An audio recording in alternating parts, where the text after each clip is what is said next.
Bem, boa tarde a todos.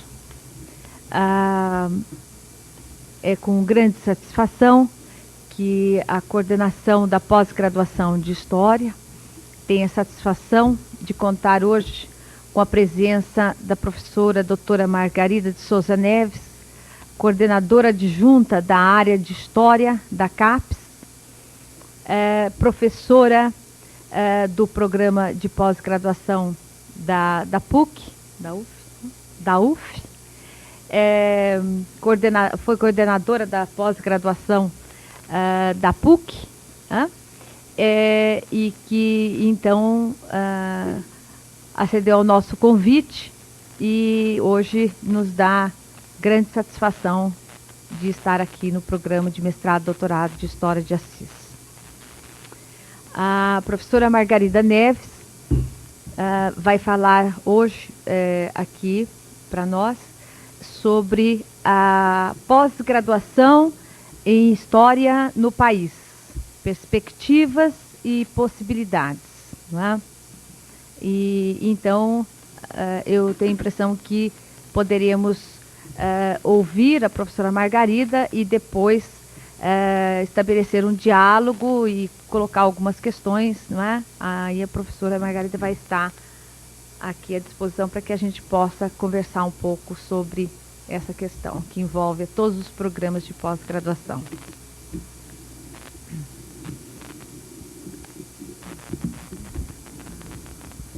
Bom, muito boa tarde a todos. É com um enorme prazer que eu volto a essa casa. Aqui eu já estive várias vezes aqui, já tive o prazer de estar várias vezes aqui.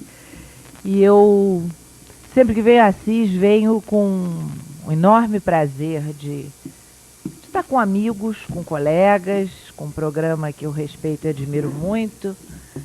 E de alguma maneira eu também sempre venho a Assis com uma certa atitude de peregrinação, porque essa casa está muito marcada na minha memória pessoal de professora pela presença daquele que eu e tantos outros consideramos um dos intelectuais para os quais a gente olha com enorme respeito e admiração, que é o professor Antônio Cândido, né? Sempre que eu venho a essa casa, eu venho e aprendo, né, dessa figura que, do ponto de vista intelectual, ético e político, né, ensina tanto a todos nós, né? Não posso deixar, cada vez que entro aqui, de pensar na marca da presença do professor Antônio Cândido nesta casa, né? Eu gostaria que, a despeito dessa sala solene, né, que nós realmente pudéssemos conversar com tranquilidade e, de preferência, não com um monólogo. Vocês vão me permitir não resistir ao café paulista.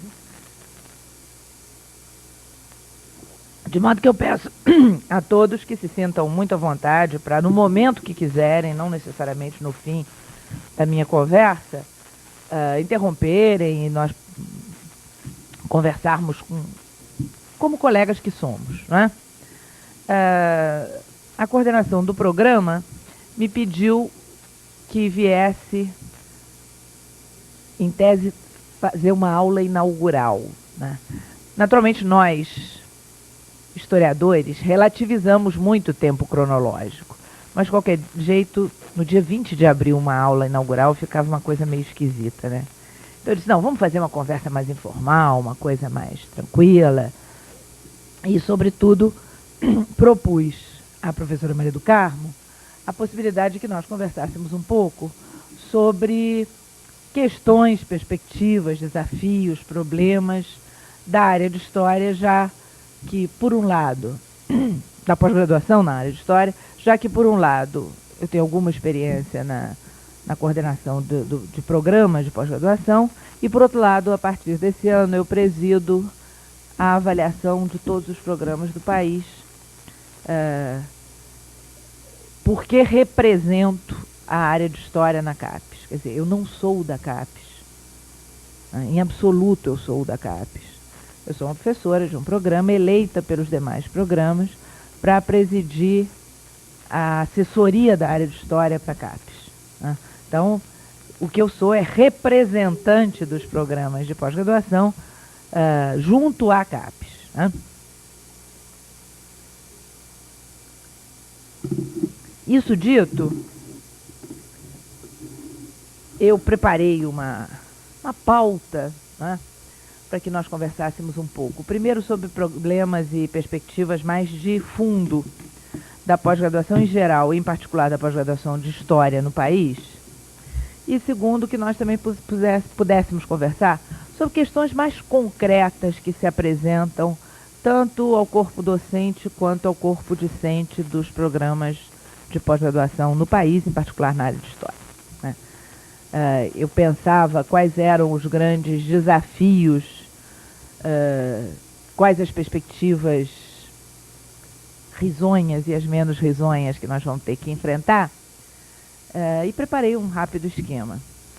Só que ao subir hoje no primeiro dos 2 aviões que eu peguei para vir para cá, eu não pude deixar de me abrir à força da história vivida, né?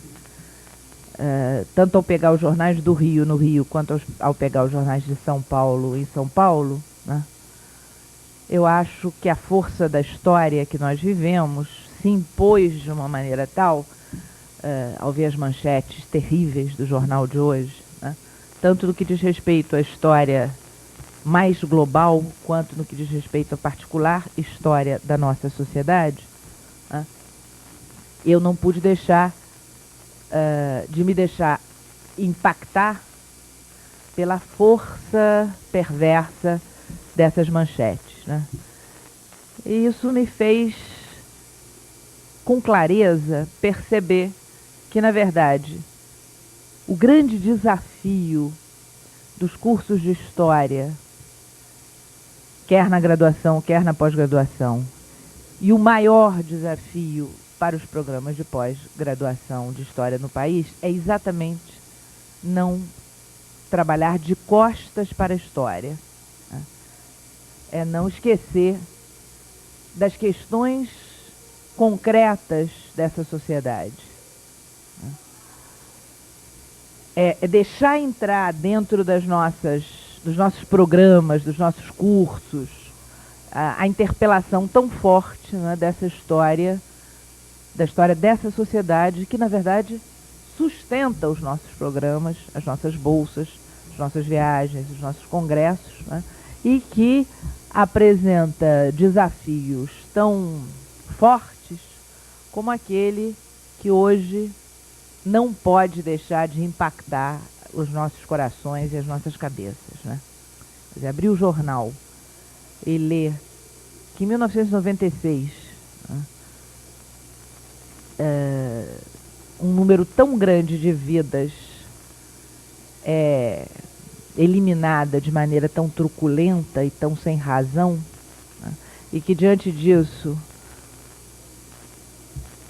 nós façamos história, isso deve ser um desafio, talvez o desafio mais radical, né, que nós possamos enfrentar, né? Eu não posso deixar de começar hoje uma conversa sobre desafios e perspectivas da pós-graduação em História nesse país, se não dizendo que o maior dos desafios é exatamente estudar consistentemente, produzir o mais densamente possível, ensinar e aprender história de frente para a história desse país, né? Naturalmente, de forma plural, naturalmente respeitadas todas as opções democraticamente possíveis, mas eu não posso deixar de começar essa nossa conversa hoje, senão dizendo que o grande desafio, né, para a pós-graduação de História nesse país é fazer história, ensinar história, aprender história, escrever história de frente para a história desse país, né? E tendo algo a dizer, né, sobre a história desse país, né?